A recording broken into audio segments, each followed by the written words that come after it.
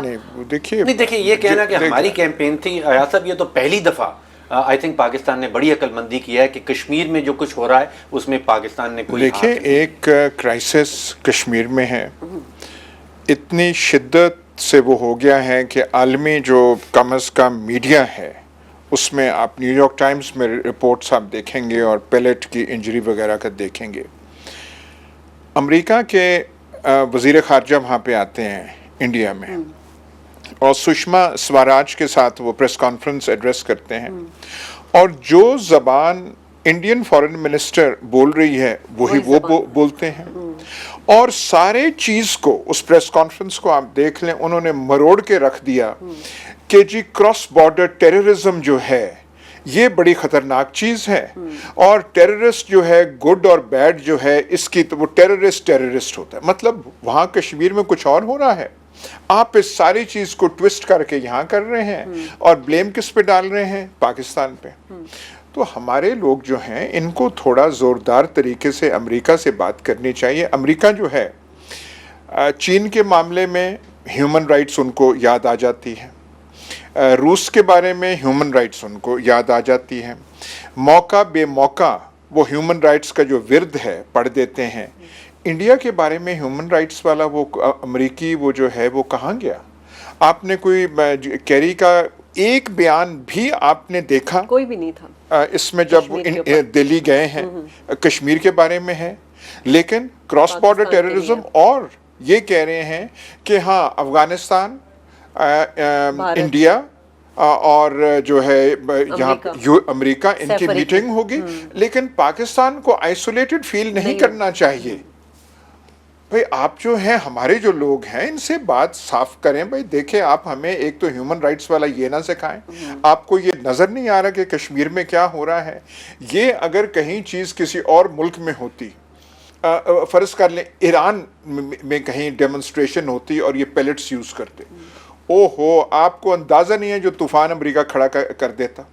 یا وہاں پہ کچھ سیریا میں بشار الاسد تو کہتے ہیں کہ جی بڑا وہ بروٹل ہے, یہ ہے فلانا ہے ڈمکانا ہے, تو ان کو انڈیا نظر نہیں آ رہا یہاں پہ ساری آنکھیں ان کی بند ہے. اور ہم جو ہیں ہماری پتہ نہیں زبان امریکہ سے جب ہم بات کریں ہماری گنگ ہو جاتی ہے, ہم ان سے اس لہجے میں اس بات سے بات ہی نہیں ہم کر سکتے, جس کا ہرگز مطلب نہیں ہے کہ خامخواہ ہم دشمنیاں پیدا کریں اور ٹینشن کریں. پر یہ ایک بات کرنے والی ہے زوردار سے کہ آپ ہمیں جو ہے لیکچرز ہیومن رائٹس پہ دینا چھوڑ دیں, اور آپ دیکھیں انڈیا میں اور کشمیر میں کیا ہو رہا ہے. کیوں پاکستان امریکہ جو ہے پاکستان کو ٹیشو پیپر کی طرح استعمال کرتا ہے؟ پاکستان اپنے حقوق کے لیے بات کرنے سے ڈرتا ہے امریکہ سے, کیونکہ ہم ٹیشو پیپر جو ہے بننا پتہ نہیں ہمیں ہمیشہ اپنی تاریخ میں شاید ہمیں یہ اس کا وہ مزہ آتا ہے یا کیا ہوتا ہے. بار بار کی چیزیں ایسی ہیں ہم کرتے رہے ہیں.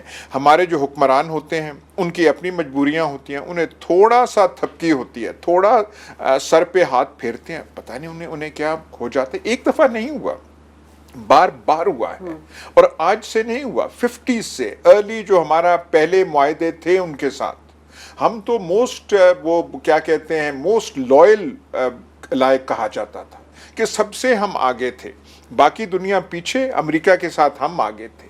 لیکن ہم نے پتہ نہیں ابھی تک وہ رویہ ہمارا ہے, جس کا یہ مطلب نہیں کہ کیری سے آپ جنگ چھیڑ لیں یا اوباما ایڈمنسٹریشن سے جنگ چھیڑ لیں, پر یہ خامخواہ کا لتاڑنا جہاں کوئی فورم پہ ہوتا ہے. کراس بارڈر ٹیررزم, یہ جو برہان وانی کو پاکستان نے بھیجا تھا وہاں پہ جو مارا گیا, جو وہاں پہ ڈیمونسٹریشنز ہو رہی ہیں سری نگر میں, وہاں پہ ISI نے لوگ بھیجے ہیں. یہاں پہ کہتے ہیں کراس بارڈر یہ ساری جو تنظیمیں ہیں, بھائی آپ کی 5 لاکھ فوج ہے وہاں پہ. حافظ سعید کا ایک آدمی وہاں پکڑا گیا ہے. اگر ایک آدمی پکڑا جاتا وہاں پہ ڈاکٹر صاحب, انہوں نے تو پتہ نہیں کہاں سے لے کے کہاں تک شور مچانا تھا کہ دیکھیں. حافظ سعید کے آدمی جو ہیں ان کی داڑیاں بھی وہ آرڈنری نہیں ہوتی, ان کی داڑھی بھی یہاں تک ہوتی ہے. وہ تو کہیں سے نظر آ جاتے ہیں. تو یہ کشمیر میں جو شور و شوری ہے, کتنے جیش محمد کے لوگ پکڑے گئے ہیں, کتنے لشکر طیبہ کے لوگ پکڑے گئے, وہ ساری انڈیجنس اپرائزنگ ہے.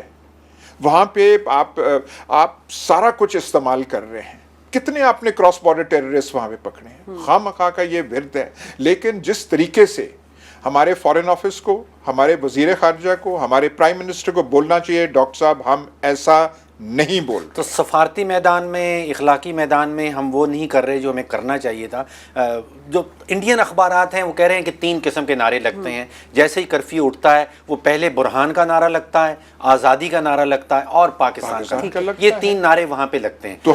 تو ہم نے یہ ISI نے, آپ نے وہاں پہ آدمی بھیجے ہیں جو نعرے ماں لگا رہے ہیں. اس دفعہ ایاز صاحب میرا خیال ہے کہ پاکستان نے عقل مندی کی کہ مٹیریل ہیلپ کسی قسم کی نہیں کی. یہ پیورلی انڈیجنس موومنٹ رہی, اور جو انڈیجنس موومنٹ رہتی ہے اگر بیرونی طاقت کوئی آ جائے اس کے اندر جاتی تو وہ پولیوٹ ہو جاتی ہے.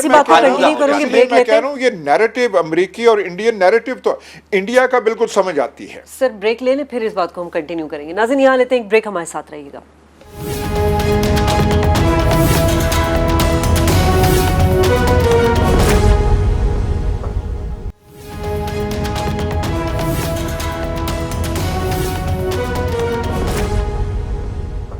ویلکم بیک ناظرین, اور ہم بات کر رہے ہیں اس وقت جو کشمیر میں جو صورتحال ہے اور مودی سرکار کی جو حکمت عملی ہے وہ یہ ہے کہ وہاں سے توجہ ہٹانے کے لیے اس نے پاکستان کے بڑے شہروں میں, کوئٹہ میں اور کراچی میں امن و امان کی صورتحال خراب کروائی.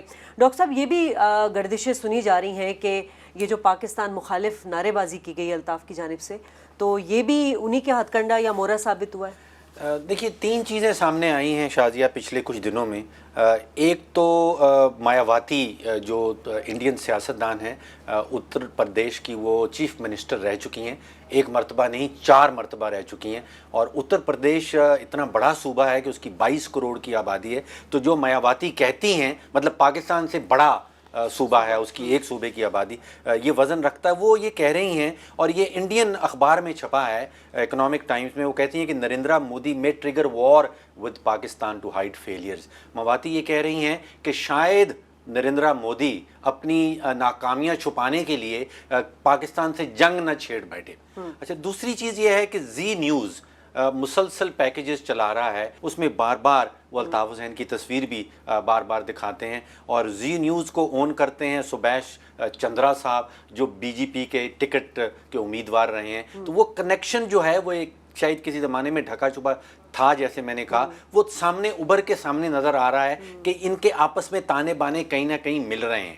لیکن پاکستانی حکومت نے بڑا خوب کام کیا ایاز صاحب. انہوں نے 22 پارلیمنٹیرینز کو مختلف دنیا کے ممالک میں, چائنا, بیلجیم جا رہے ہیں, فرانس جا رہے ہیں, سعودی عربیہ, ترکی, یونائٹڈ کنگڈم, یہ 22 حضرات ہمارے خرچے کے اوپر کشمیر کاز پھیلانے کے لیے پوری دنیا میں گھومیں گے. جو شخص اپنے آپ سے گفتگو کر نہیں سکتے وہ جا کے 22 دارالخلافوں کو فتح کرنے جا رہے ہیں. ہماری بھی سوچ پتہ نہیں کیا عجیب ہے. جس طریقے سے ہمیں کرنا چاہیے. اور ایک بات مجھے سمجھ آئی, یہ جو کشمیر میں کر رہی ہے بھارت کر رہی ہے, پاکستان کے خلاف جو باتیں ہو رہی ہیں بھارت کر رہی ہیں, تو آپ کے سنیما ہاؤسز جو ہیں انڈین فلموں سے کیوں بھرے ہوئے ہیں؟ آپ کے جو اخبارات ہیں وہ انڈین پکچرز کے ایڈ سے کیوں بھرے ہوئے ہیں؟ سب سے بڑے حبل سر اب تو کمرشلز میں بھی انڈین ایکٹریسز وغیرہ آتے ہیں, ہمارے اپنے کمرشل میں بھی وہ بھی ہیں. وہاں پہ وہ کشمیر میں جو مرضی کریں. ایک طرف ہم وہاں روتے ہیں کہ آنکھیں جا رہی ہیں, یہ جا رہا ہے, وہ جا رہا ہے. کوئی اخبار آپ پڑھ لیں, اور سب سے بڑے جو ٹھیکیدار ہیں حب الوطنی کے ہمارے اردو اخبارات ہیں, وہ جب تک اپنا صفحہ نمبر 2 پہ پورے کا پورا انڈین فلم انڈسٹری کے بارے میں اور بالی ووڈ کے بارے میں روزانہ نہ بھریں, شاید وہ سمجھتے ہیں کہ ہمارا پرچہ نہیں بکے گا. یہ کون سا نیشنل ریزالو ہے؟ یہ کون سا منہ آپ دکھا رہے ہیں اپنے لوگوں کو؟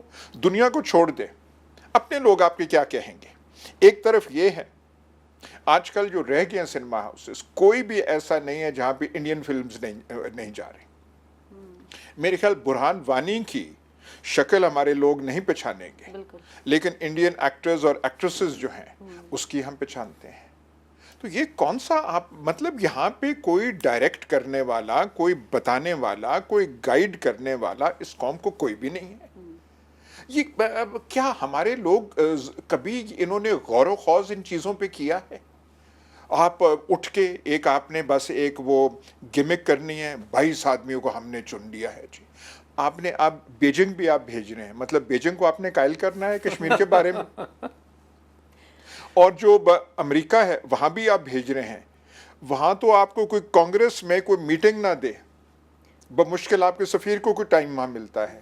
سر آج کل کی سفارتکاری اتنی تو یہ جو اسپیشلائز ہو چکی ہے، سر کیا یہ مذاق آپ کر رہے ہیں؟ آپ کا آپ جو اس بارے میں کشمیر کے بارے میں جو آپ کو موقف کرنا چاہیے، جس کا قطن مطلب نہیں ہے کہ آپ گھن گرج روز آپ کریں، پر یہ ایک ہیومن رائٹس وائلیشن نہیں ہے، یہ کرائسس ہے، بحران ہے۔ نسل کشی سر، جینوسائیڈ ہو رہا سر ہے آپ وہاں پہ۔ ایسے کر رہے ہیں وہاں پہ، یہ پیلٹس جو ہے کہیں یوز نہیں ہوئے اس طریقے سے، اور وہ میں ایک وہ کل ہی نیو یارک ٹائمز میں پڑھ رہا تھا، وہ ایک ڈاکٹر وہاں پہ اس ہاسپٹل میں کہہ رہے تھے کہ دیکھیے پیلٹ جب جاتا ہے تو وہ سیدھا نہیں جاتا، وہ اندر سے ریوالو کرتا ہے پیلٹ، کیونکہ وہ اتنی ویلوسٹی سے جاتا ہے کہ وہ پھر ایسے کر کے پھر باہر نکلتا ہے، تو کہتا ہے وہ ہر چیز ڈیمیج کر دیتا ہے، اور وہ ڈاکٹر کہتا ہے یہ فزکس ہے، کیونکہ وہ اتنی ویلوسٹی سے اتنی سپیڈ سے وہ جا رہا ہے۔ سر وہ 8 سال کے بچے کا آپریشن ہو رہا تھا جو نیو یارک ٹائمز نے سٹوری کیری کی ہے کل۔ 8 سال کا تھا نا 8 سال کا بچہ۔ سر جب کارگل کا یہ ہوا، cross border terrorism Kargil conflict سے ایجاد ہوا، یہ لفظ جو ہے دنیا میں عام ہوا، انڈیا نے کراس بارڈر ٹیررزم، تو یہاں جو اب ہو رہا ہے کشمیر میں، سر امریکہ کو کہیں یہ جو آتے ہیں آئے روز افغانستان سے آ کے، جو ان کے کمانڈر ہیں، جو آئی ایس ایف کے کمانڈر ہیں، امریکن فورسز، کبھی جنرل راحیل شریف کے ساتھ بیٹھے ہوتے ہیں، کبھی وہ یہاں پہ انہیں بتائیں آپ کیا کر رہے ہیں بھائی۔ ہم اٹینشن، ہمارا میڈیا دیکھ لیں، اخبارات دیکھ لیں، ٹی وی دیکھ لیں، ہم کراچی کے اوپر بہت فوکس رہے ہیں اور کشمیر کو ہم نے بھلا دیا اس عرصے کے دوران۔ سب دیکھیے، ہم وہ جو ہے دونوں چیزیں کوئی ایسی چیز نہیں ہے کہ آپ الطاف کے بارے میں بات کریں گے، یہ ہے، پر ہمیں فوکس جو کشمیر پہ اپنا رکھنا چاہیے۔ بالکل جو ہو رہا ہے سفارتی لیول پہ کچھ نہیں دیکھیے کیا نا، جا رہا۔ الطاف بھائی چھوٹی چھوٹی بات ہوتی ہے، وہ کہاں ان کی بڑی توپیں، وہ طلال چودھری اور دانیال عزیز وہ ہر چیز پہ بول پڑتے ہیں، انہوں نے کوئی الطاف حسین کے بارے میں پریس کانفرنس کی ہے؟ کوئی پی آئی ڈی میں کوئی پرویز رشید صاحب نے کوئی اپنا محاذ وہاں پہ کھولا ہے؟ اگر پی ٹی آئی والا کوئی ایسی بات کر دیتا آج وہ جو کیا اس کے وہ سارا کچھ ہے، تو اس کے بارے میں کچھ کہا ہے؟ وہاں پہ بالکل چپ ہے۔ لیکن جو لان تان جو ہوئی ہے وہ قوم نے کی ہے، الطاف حسین کی، ہر عام آدمی نے کی ہے، وہ باتیں سن کے گورنمنٹ بشک وہ وہاں پہ ایسے نے وہ کی۔ سر آپ کو یاد ہوگا 15 اگست کو جو مودی نے بیان دیا تھا، جس میں بلوچستان اور گلگت بلتستان کا حوالہ دیا تھا کہ لوگ فون کر کے ان کو شکریہ ادا کر رہے ہیں، اس اتنی بڑی بات پہ عوام نے تو بتا دیا پتلا جلا کے احتجاج کر کے، آپ کو نواز شریف کی طرف سے کوئی سخت اسٹیٹمنٹ نظر آیا؟ کچھ بھی نہیں، ان کا نہیں ہے۔ جب تک آپ عمران خان اور نریندر مودی کا کوئی رشتہ آپ قائم نہیں کریں گے، تب تک حکومت نہیں اس زور سے نہیں بولے گی۔ لیکن یہ کرمنل ہے جو ہم کشمیر کے بارے میں، خاص طور پہ امریکنز کو، کہ آپ کو ہیومن رائٹس یہاں پہ یاد نہیں آتی۔ اور یہ جو کیری کی پریس کانفرنس تھی انڈین فارن منسٹر کے ساتھ، ڈاکٹر صاحب یہ شاکنگ تھی، وہ ساری بات کراس بارڈر ٹیررزم کی ہو گئی ہے، اور وہ ایسی بات ہمارے فارن آفس نے اس کے بعد کوئی سٹیٹمنٹ دی ہے؟ سر اس وقت امریکہ کو شاید انڈیا کی ضرورت ہے چائنا کے خلاف، لیکن ایک سٹیج ایسی بھی آ جائے گی کہ امریکہ کو پاکستان کی ضرورت پڑ جائے گی۔ سر نہ کریں، میں صرف یہ کہہ رہا ہوں سر، آفٹر اس پریس کانفرنس کے بعد جب کراس بارڈر ٹیررزم اور پاکستان کا نام لیا گیا، آج ہماری حکومت کو اس پہ کچھ کہنا چاہیے تھا یا نہیں؟ سر انڈیا کے حوالے سے ہم لوگ کچھ نہیں بول پاتے ہیں، ہماری حکومت کوئی لفظ نہیں بول پاتی۔ سر انڈیا ہے، امریکہ ہے، امریکہ سے ہم کہہ دیں، امریکہ سے ہم کہتے ہیں کہ امریکہ سے پھر بھی کچھ نہ کچھ کہہ لیتے ہیں، انڈیا کے خلاف تو بالکل کچھ نہیں کہہ سکتے۔ نہیں وہ دیکھیں، پر یہ بالکل یہ شاکنگ ہے، اور اس پہ ہمیں سخت موقف لینے کی ضرورت ہے۔ اور یہ جو میں آپ سے کہہ رہا ہوں یہ انڈین فلموں کے بارے میں، جب تک یہ حالات ایسے خراب ہیں یہ اچھا نہیں لگتا۔ سر یہ اسپیشلائزڈ ڈپلومیسی جو سفارتکاری ہے، یہ اسپیشلائزڈ لوگوں کے سپرد کرنی چاہیے، یہ پارلیمنٹیرینز کہیں جا کے کچھ نہیں بول پائیں گے۔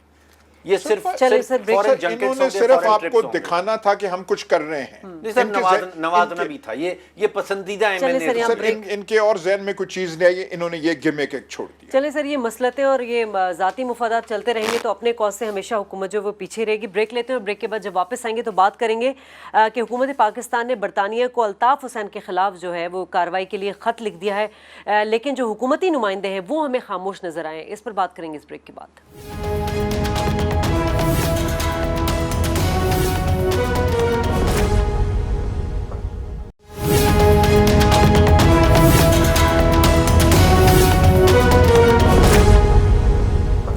ویلکم بیک ناظرین. الطاف حسین کے پاکستان مخالف بیانات کے 9 دن بعد حکومت کو ہوش آ ہی گیا اور اب برطانیہ کو ایک ریفرنس بھیج دیا گیا ہے اور یہ کہا گیا ہے کہ برطانوی حکومت اپنے قوانین کے تحت کارروائی کرے.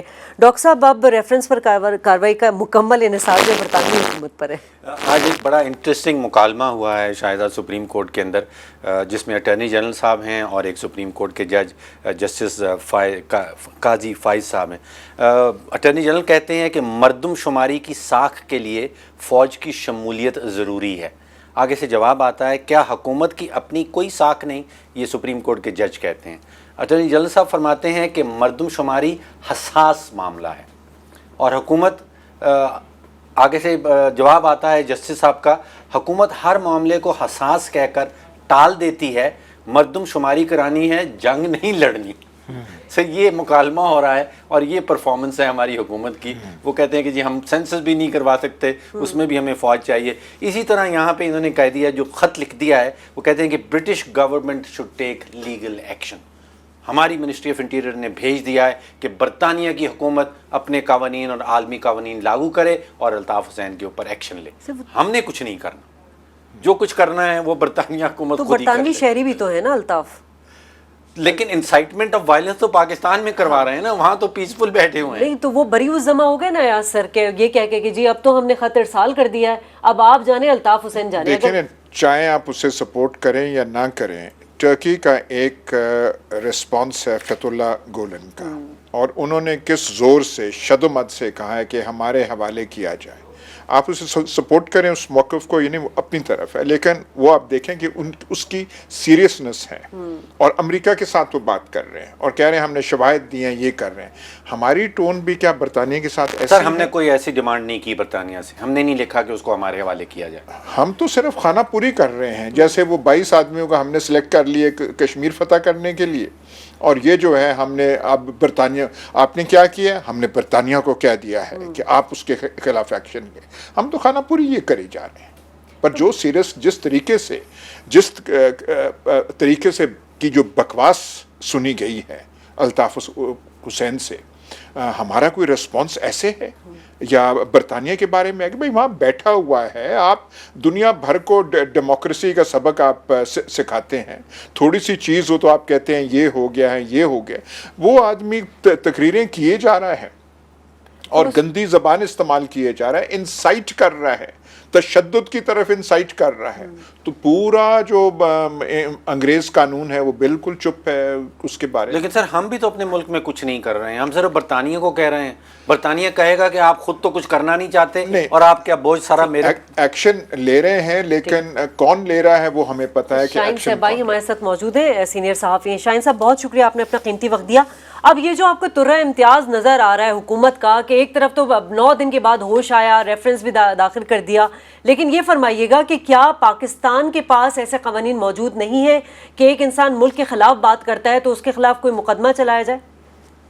دیکھیے یہ کوئی پہلی دفعہ تو نہیں ہے کہ الطاف حسین صاحب کہوں یا بھائی کہوں یا تحریک کا قائد کہوں یا جو بھی آپ کہہ لیں ان کو, انہوں نے یہ پہلی دفعہ تو یہ اس قسم کا کام نہیں کیا, اور کئی دفعہ یہ ہو چکا ہے. کئی دفعہ وہ ریزائن کر چکے ہیں, کئی دفعہ وہ قیادت جو ہے وہ ہینڈ اوور کر چکے ہیں, پھر وہ آدھے گھنٹے 2 گھنٹے 3 گھنٹے بعد واپس آ جاتے ہیں. اس دفعہ جو ہے وہ کچھ معاملہ ذرا سخت ہے اور سیریس ہے, اس لیے کہ اس دفعہ آپ کی جو اسٹیبلشمنٹ ہے, چاہے گورنمنٹ اس میں شامل نہیں ہے میرا خیال ہے, نہ پروونشل نہ فیڈرل, لیکن آپ دیکھیں کہ ہوا کیا ہے. سیکوینس آف ایونٹس دیکھیں کہ جس دن یہ واقعہ ہوا ہے 22 اگست کا, 23 اگست سے ان کے سارے دفتر سیل ہونے شروع ہو گئے. اب کون سے لا کے تحت ہوئے, کس نے آرڈر کیا, فیڈرل نے, پروونشل نے, کسی کو نہیں پتا. سیل ہونا شروع ہو گئے اور 24 اگست سے ان بلڈوزر آ گئے اور ان کو گرانا شروع کر دیا. یعنی آج تک یہ آپ نے کسی پولیٹیکل پارٹی اور کوئی پولیٹیکل ایکشن ایسا دیکھا ہے کہ جی 2 دن میں بلڈوزر آ کے ان کے دفتروں کو گرانا شروع کر دے؟ تو یہ تو ایک انٹینسٹی ہے جو کہ ایک ریئیکشن جو آپ دیکھ رہے ہیں اس کی انٹینسٹی یہ ہے کہ جی گرا دو, ایلیمنیٹ کر دو, وائپ دم آؤٹ. سر مراد علی شاہ صاحب کہتے ہیں کہ میری مرضی سے ہو رہا ہے, یہ میری کنسنٹ سے ہو رہا ہے. وہ اب کہیں یا نہ کہیں, ہو تو پہلے گیا, اس کے بعد انہوں نے کہا ہے نا جی. اصل بات تو یہ کہ ان کے کنسنٹ سے تو ہو رہا ہے, وہ تو انہوں نے تو ایڈمٹ کرنا ہی کرنا ہے کیونکہ دفتر تو گر گئے, سیل تو ہو گئے. اب الطاف بھائی کی پوزیشن یہ ہے کہ وہ 10 دفعہ ریزائن کر چکے ہیں, 10 دفعہ وہ واپس آ چکے ہیں. اس دفعہ میرا خیال ہے کہ ان کو واپس آنے کا راستہ انہوں نے اپنے لیے خود ہی بند کر لیا. یعنی جو سوئسائڈ اٹیمپٹ جو ہوتا ہے ایک, وہ خودکش حملہ انہوں نے اپنے اوپر خود ہی کر لیا ہے. اب باقی لوگ جو ہے وہ اس حملے سے بچنے کی کوشش میں ہے اور ابھی تک وہ لگتا نہیں ہے کہ وہ بچ گئے. کہ جی وہ کوئی کہتا ہے کہ جی وہ قائد کا بانی ہو گئے, کوئی کہتا ہے یہ ہو گیا, کوئی ان کا نام نکال دو, کانسٹیٹیوشن بدل دو, یہ کرو. لوگ وہی ہیں سارے کے سارے. شاہین صاحب یہاں آپ سے ایک سوال کرنا چاہوں گی کہ 1 سال سے الطاف جو ہے وہ اس طرح کی کوئی تقریر کر نہیں رہے تھے, 1 سال بعد اچانک اتنی ہارش ملک مخالف تقریر کسی کے ایما پر کیا گیا ہے کیا, کیونکہ امپریشن اسی طرح کا آ رہا ہے؟ دیکھیے یہ تو اب بہت سارے پولیٹیکل اس کے بینیفیشریز ہو سکتے ہیں اور ہوں گے بھی, اور میرا خیال ہے ہیں بھی بینیفیشریز. کس کو فائدہ ہو رہا ہے, کس کو نقصان ہو رہا ہے, لیکن کراچی کو میرا خیال ہے کہ فائدہ ہوگا کہ الطاف حسین کو اگر آپ پرماننٹ نکال دیں. لیکن ایک بڑا سوال جو ہے نا وہ ابھی تک کسی نے جواب نہیں دیا کہ جی الطاف حسین کے پاس جو ان کا ملیٹنٹ ونگ تھا جس میں کہ کئی 100 کئی ہزار لوگ ہوتے تھے, اب شاید کئی 100 ہوں گے, اس پہ کتنا کنٹرول ہے الطاف حسین کا ابھی بھی؟ ان کی بات کوئی سن رہا ہے یا نہیں سن رہا؟ پہلے آپ کو یاد ہوگا کہ الطاف حسین کے بارے میں ایک خبر آئی تھی کہ جی وہ چھوڑ رہے ہیں, تو جی ہزاروں لوگ 90 پہ آ گئے تھے. میں جون 30 2013 کی بات کر رہا ہوں جب انہوں نے یہ ڈرامہ کیا تھا. ہزاروں لوگ آ گئے 90 پہ اور وہاں پہ کھڑے ہو کے انہوں نے نعرے اور یہ کر دیا اور پورا پھر فوراً انہوں نے واپس لے لیا. اس دفعہ 90 کو سیل کر دیا گیا, دفتروں کو گرا دیا گیا, لیکن کوئی بندہ آ کے سامنے کھڑا نہیں ہو رہا. تو یہ ایک ڈفرنس جو ہے نا پہلے کے اور اب کے جو معاملات ہیں اس میں. اب اچھا شاہین صاحب یہ فرمائیے کہ پی ایم ایل این حکومت کچھ کرنے کو تیار نہیں ہے, حالانکہ آئین میں تو ان کے پاس اختیارات ہیں کہ وہ پارٹی کی پولیٹیکل ایکٹیویٹیز ختم کر سکتے ہیں اور پھر وہ معاملہ سپریم کورٹ تک جا سکتا ہے, لیکن اس کے پیچھے راز کیا ہے؟ پی ایم ایل این کیوں نہیں کچھ کرنا چاہتے؟ میں نے ایک چھوٹا سا پیس بھی لکھا تھا جس میں یہی بات لکھی تھی کہ جی پی ایم ایل این کو یہ کیوں نہیں سوٹ کرتا. ان کو اگر ایکشن کریں گے, دیکھیے اگر آپ کسی پارٹی کو بین کریں پھر اس کے دفتر سیل کرتے ہیں, اس کو آپ بہت زیادہ اگر ناراض ہو تو دفتر آپ بلڈوز بھی کر دیتے ہیں. یہاں پہلے یہ بلڈوز ہو گیا, پہلے سیل ہو گیا, اس کے بعد ابھی تک بین نہیں ہوا. اس کا مطلب یہ کہ بین جب آپ کریں گے تو سارے ایم این اے, ایم پی اے اور باقی جتنے لوگ ہیں وہ سارے کے سارے اسمبلیوں سے اور ہر جگہ جہاں وہ بیٹھے ہیں سب غائب ہو جائیں گے, اور وہ مصیبت ان کو ہو جائے گی کہ جی اتنا پورا 100-150 لوگوں کی ہمیں دوبارہ الیکشن کرانا پڑے گا, ان کو دوبارہ ہم کیا کریں گے؟ ان کے لیے تو ایک عذاب کھڑا ہو جائے گا. تو وہ تو کسی صورت لیگل ایکشن ایسا نہیں لیں گے جس سے ان کو مصیبت ہو. تو یہ سیاسی مفاد کے لیے کیا جا رہا ہے؟ بالکل سیاسی ان کا مفاد یہ ہے کہ جی یہ لوگ کھڑے رہے. اگر یہ جو اب لوگ ریزائن جو کر رہے ہیں ان کے ایک ایک کر کے, وہاں پہ بھی الیکشن تو کرانے پڑیں گے نا ان کو. اب اگر اکٹھا ہی سارے کے سارے ریزائن کر دیں تو وہ تو پھر مقصد وہی ہو گیا جیسے ایم کیو ایم ریزائن کرنے والی تھی, ریزائن نہیں کیا, ان کو بین کر دیا آپ نے, سب کو باہر خود ہی نکال دیا, تو پھر سارا کا سارا الیکشن آپ دوبارہ کریں. اچھا شاہین صاحب, ذہنی دباؤ ہے الطاف حسین کے اوپر, جب وہ دباؤ ختم ہو جائے گا تو کیا واپس کمانڈ سنبھال سکتے ہیں وہ؟ دیکھیے یہ تو پتہ نہیں کہ وہ دباؤ ختم ہوگا یا کیسے ختم ہوگا یا کیا ہوگا, لیکن جس طریقے سے یہ لوگ جا رہے ہیں, مطلب ہو سکتا ہے دسمبر تک وہ دباؤ ختم ہو جائے گا. اگر ہو سکتا ہے کہ یہاں حکومت اور یہاں پہ جو اسٹیبلشمنٹ کا غصہ اگر کم ہو جائے اور اسٹیبلشمنٹ میں چینج آ جائے اور وہ کہیں کہ جی نہیں اب آپ. شاہین صاحب بھائی صاحب آپ نے اپنا وقت دیا, بہت شکریہ. آپ دیکھنا یہ کہ جو ریفرنس دائر کیا گیا ہے, برطانوی حکومت اس پر کیا ایکشن لیتی. بریک لیں گے, بریک کے بعد واپس آئیں گے تو کچھ پاکستان کے بننے سے پہلے کے تعمیر شدہ اسپتال کی بات کریں گے جن کا ایک سٹینڈرڈ ہوتا تھا, فیسلٹی پرووائڈ کی جاتی تھی, مگر اب ایسا نہیں ہے. اس بریک کے بعد اس پر بات کریں گے.